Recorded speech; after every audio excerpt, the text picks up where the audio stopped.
Waouh, la pisciculture, c'est un domaine, voilà. Avant de me lancer, je ne savais pas du tout dans quoi je mettais les pieds, donc tu vas comprendre tout à l'heure. Donc là, salut la famille, j'ai vraiment besoin de ton aide aujourd'hui, de votre aide en tout cas, de la communauté, de ceux qui sont des pisciculteurs, tout ça, parce que c'est aussi comme ça qu'on a grandi, qu'on grandit, voilà, qu'on partage la connaissance. Et moi, j'ai décidé dans ce projet-ci de vous partager la connaissance quand on a les réussites, les échecs. Et là, aujourd'hui, c'est une vidéo vraiment pour solliciter vos compétences, vos connaissances, parce que voilà, comme je dis souvent, je ne sais qu'une chose, c'est que je ne sais rien du tout. Donc, reste connecté parce que je te raconte tout dans la suite de la vidéo, quoi.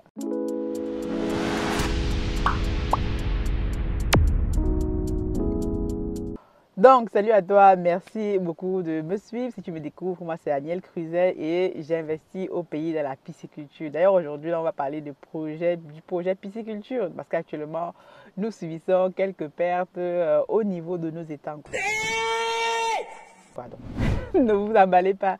Ce n'est pas un vol comme la dernière fois, ce n'est pas l'empoisonnement, ce n'est pas non. Mais en fait, c'est des choses qu'il faut savoir à l'envers du décor d'un projet piscicole. Moi, quand je me lançais au tout début dans ce projet-ci, je n'avais aucune espèce d'idée de comment ça se passe. D'ailleurs, une astuce ici pour toi. Si tu veux te lancer dans un projet, ne commence pas à te poser toutes ces questions-là parce que si tu te poses beaucoup de questions, ça va éviter même que je te lance. Moi, je me suis lancée dans ce projet pisciculture ici from scratch et on apprend vraiment tout au long de ce processus. Et donc, aujourd'hui, je dois te partager l'une des situations qui nous arrive actuellement sur l'un de nos sites. On est en train de travailler dessus. Donc, peut-être, je sollicite ici aussi l'avis de la communauté. Je sais qu'il y a beaucoup de personnes aussi qui nous sont revenues quand on a eu des vols de poissons, des empoisonnements, tout ça. Et donc, le but pour moi ici est aussi de venir solliciter votre... voilà, qu'est-ce que vous en pensez? Qu'est-ce qu'on peut faire? Donc, actuellement, je te raconte tout. On a actuellement quelques pertes dans nos étangs piscicoles. Donc, il faut savoir que lorsque vous lancez un projet de pisciculture, bien sûr, donc vous aurez quelques pertes. Et ça va dépendre de comment le projet est géré. Donc, c'est pour ça que le suivi, le technicien est vraiment super important. Donc, je suis en train de réfléchir dans les suites, de faire peut-être une formation, peut-être de pisciculture. En tout cas, aujourd'hui, je peux même parler de pisciculture alors que ce n'est pas mon domaine. Parce que vraiment, ce qu'on apprend tous les jours est vraiment, vraiment super enrichissant. Donc, on va donc continuer. Je vais te raconter qu'est-ce qui nous arrive actuellement sur l'un de nos sites piscicoles. Je t'ai dit, on a aujourd'hui 3 sites piscicoles, donc 2 qui sont actuellement actifs. On a celui de Bibé que tu connais, tout ça. D'ailleurs, je vais te parler dans une prochaine vidéo de comment est-ce qu'on va se positionner en fait en tant qu'entreprise Africa Food. Mais notre deuxième site piscicole en fait qui est celui qui est un peu proche de la route au Maria. Pour ceux qui connaissent un peu.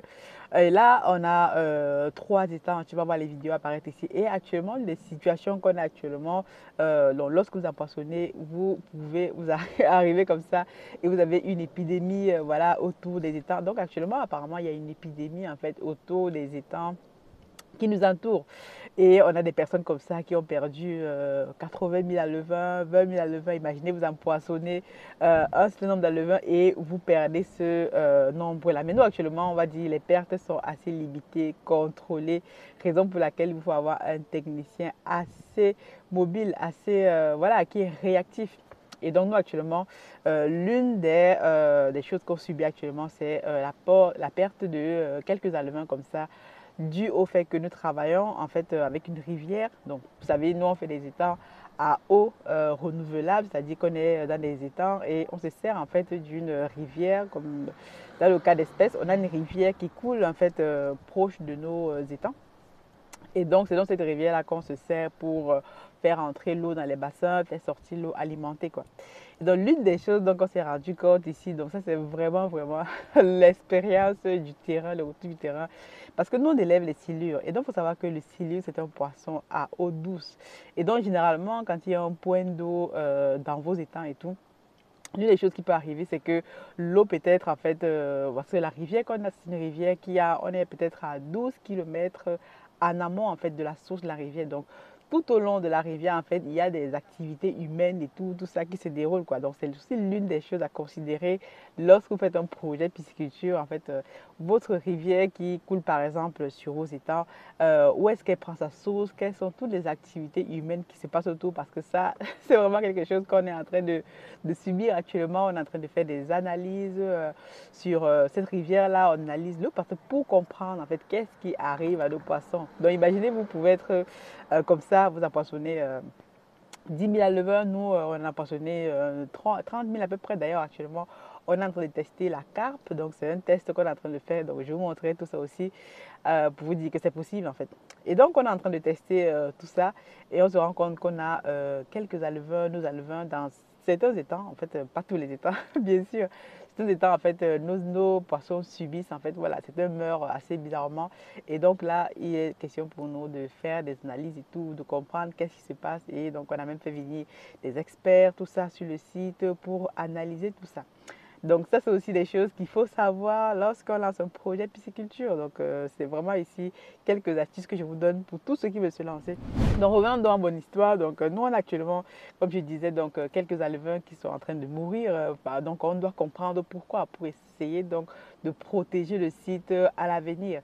Et donc, comme je disais, on a fait venir des experts, tout ça. Et on se rend compte que, verdict, notre rivière en fait qui coule en fait c'est une rivière qui coule avec un assez grand débit et donc dans nos étangs donc on va dire la rivière, l'eau qui alimente nos étangs est donc surchargée en fer. Ça veut dire que donc c'est dans le fer et ça c'est des choses que je ne savais pas du tout. Je me dis waouh, quand vous voyez juste un étang piscicole avec l'eau, vous pensez que c'est juste l'eau qui va alimenter l'étang, mais non, il y a vraiment toute une technique derrière tout ça, toute une science. Donc raison pour laquelle j'insiste encore ici.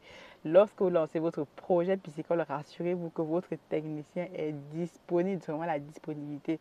Et là, vraiment, le technicien avec lequel on travaille, super, en tout cas, chapeau parce que il est là en temps réel, même si on l'appelle à minuit, c'est vraiment ça, votre technicien doit être proche même du site, doit habiter proche du site parce que lorsqu'on vous appelle à minuit, qu'il y a des poissons qui sont en train de mourir, parce qu'on a des équipes sur le terrain, on a une équipe qui reste sur le terrain, comme vous allez le voir et tout, on a construit une petite cabane et tout, on a mis des panneaux solaires, des projecteurs solaires pour éclairer le site suite déjà à la dernière, on va dire, la dernière tentative qu'on a eu. Donc maintenant, tous nos sites sont équipés de projecteurs solaires. Vous allez voir dans les vidéos défiler ici. Donc, on a installé tout ça de telle façon que le site doit être éclairé jour 24 heures sur 24 pour justement être assez réactif lorsqu'il y a quelque chose.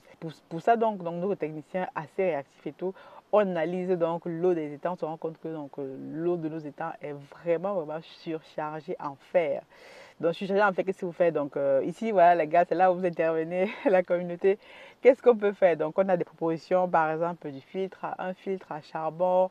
Et les filtres à charbon sont assez chers et tout, sont vraiment assez honorés. Et donc, nous, on a à peu près on va dire 4 étangs comme ça avec une sortie en fait dans chaque étang. Donc à peu près 5, on va dire 3 sorties, 4 sorties et 5 entrées d'eau. Donc chaque sortie, chaque entrée d'eau, il faut qu'on installe des filtres en fait parce que bon, nos étangs sont déjà là et il faut absolument qu'on protège nos étangs. Donc dites-moi ici les gars, donc là c'est là où vous intervenez.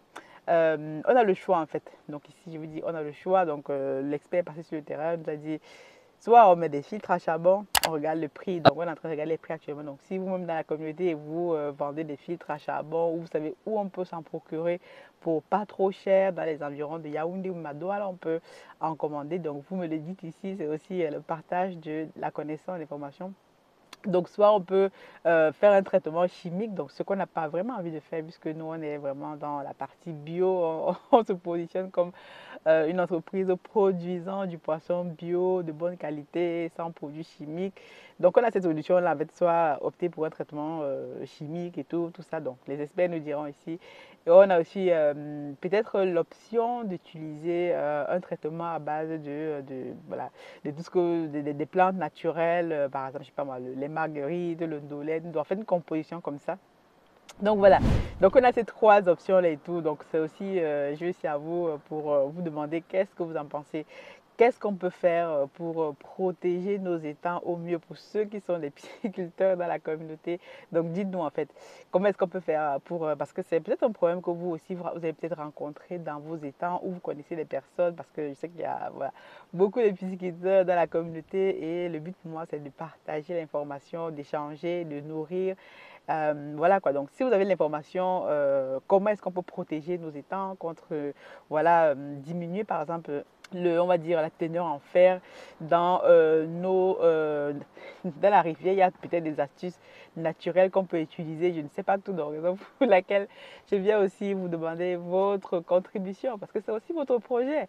Moi, je vous montre souvent où est-ce qu'on en est, nos réussites, nos échecs, tout ça, donc c'est aussi, comme j'ai dit, c'est un projet pour la communauté et par la communauté, donc les gars, donc dites-moi, laissez-moi dans les commentaires si vous connaissez des pisciculteurs, des personnes qui sont dans ce domaine-là et tout, donnez-nous l'information. On va aller se renseigner, on étudie en fait. Même notre technicien nous dit, mais voilà, en presque 20 ans d'expérience, il n'a jamais vu ça. Donc, comme je vous dis, on apprend tous les jours et ça m'amène à un sujet sur lequel je vais élaborer dans les prochaines semaines. Et lorsque vous lancez dans un projet, ne regardez pas, ne vous posez pas montagne de questions. Vous voyez là, moi, je vous dis, on apprend tous les jours dans ce projet-ci. Moi, au départ, quand je me suis lancé dans ce projet Africa Food de pisciculture, je ne connaissais rien du tout. Que dalle, j'avais pris une formation là en ligne qui me montrait un petit peu, voilà, pour avoir le vocabulaire. Mais le but pour moi était d'apprendre au fur et à mesure. Même nos actionnaires qui sont aujourd'hui intégrés, on apprend au fur et à mesure des choses qu'on ne peut apprendre que sur le terrain en faisant. Donc c'est aussi un appel pour dire, lorsque vous lancez un projet, ne regardez pas déjà toute la montagne de questions, des difficultés qui vont arriver. Donc allez pas à pas.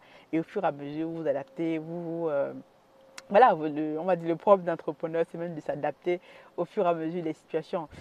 Donc voilà les gars, donc j'attends vraiment vos réponses en inbox ou alors dans la boîte. D'ailleurs, si vous voulez nous envoyer par exemple des contacts, des personnes qu'on peut contacter par exemple pour acheter des filtres à charbon, parce que j'ai compris que c'était voilà, les filtres à charbon étaient vraiment super efficaces, mais nous on doit regarder sur est-ce que c'est une solution qui va être viable sur le long terme et tout. Donc vous nous envoyez peut-être un mail à contact@africafoodindustries.com.